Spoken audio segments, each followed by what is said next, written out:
সিপিএমের সভায় কেন যোগ দিয়েছেন এই অভিযোগে মাছ বিক্রেতাদের বাজারে বসতে না দেওয়ার অভিযোগ তৃণমূল কর্মীদের বিরুদ্ধে। বাধা দিলে খুনের হুমকির অভিযোগ এক নাট্যকারকে। অভিযোগ অস্বীকার স্থানীয় তৃণমূল নেতৃত্বের। ঘটনার সূত্রপাত মঙ্গলবার সকালে।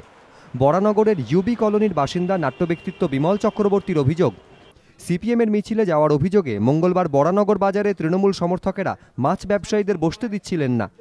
বিমল চক্রবর্তী প্রতিবাদ করলে স্থানীয় যুবকরা তার সঙ্গে বচসায় জড়িয়ে পড়ে। অভিযোগ, মারধর করা হয় বিমল বাবুকে, তাকে মেরে ফেলার হুমকিও দেওয়া হয় বলে অভিযোগ। যখন এই প্রতিবাদটা জোরালো আমি করতে গেলাম তখন হঠাৎ আমাকে একটা আচমকা ধাক্কা মেরে দেয় এবং আমি সেটা অতর্কিতে ঘটে যায়, আমি বিস্মিত হয়ে যাই। তা আমি ঘটনায় অত্যন্ত মর্মাহত এবং আমার কাল রাত থেকে আমি ঘুম হচ্ছে না এবং তারা আমাকে বলে যে বেশি বাড়াবাড়ি করলে হাওয়া করে দেবো। পরিবারের দাবি, মঙ্গলবার গভীর রাত পর্যন্ত তাদের বাড়ির বাইরে বাইক বাহিনী তাণ্ডব চালায়। ঘটনার জেরে নিরাপত্তাহীনতায় ভুগছেন নাট্য ব্যক্তিত্বের পরিবার। পাড়ারই ছেলে, বাইরের ছেলেও ছিল এবং আমি এটা লক্ষ্য করে দেখেছি যে কোনো ঘটনা ঘটলেই পাড়ার ছেলেরা শুরু করে, তারপরে একটা বাইক বাহিনী এসে ঢুকে পড়ে পাড়ায়। কোথার থেকে আসে জানি না, বেপাড়ার ছেলেরাই বেশি তখন দেখা যায়।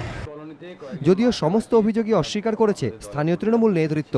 তৃণমূলের পুরো উপপ্রধানের দাবি, মাছ বিক্রেতারা মাছ বিক্রি না করে মিছিলে যাওয়ায় স্থানীয় মানুষরাই তাদের বাজারে বসতে দেননি। মাছওয়ালারা বাজারে বসে মাছ বিক্রি করে, তারা সকালবেলা তো মাছ নিয়ে বসলেন না ওই দিন, সঙ্গে সঙ্গে আরও সমস্ত বাজারে সবজি বিক্রেতা তাদের এক জায়গায় জড়ো করে রাস্তায় তো পরিষেবার জন্য বসে। তারপর মাছওয়ালাটা বসলো না, তখন পাড়ার লোকেরা তার বিরুদ্ধে যাবে না?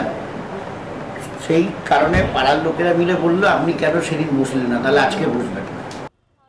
ঘটনার জেরে আতঙ্কে দিন কাটাচ্ছেন নাট্যকার বিমল চক্রবর্তীর পরিবার। নাট্য ব্যক্তিত্বকে মারধরের প্রতিবাদে 5ই অক্টোবর একাডেমি অফ ফাইন আর্টসের সামনে অবস্থান বিক্ষোভ করবেন নাট্যকর্মীরা।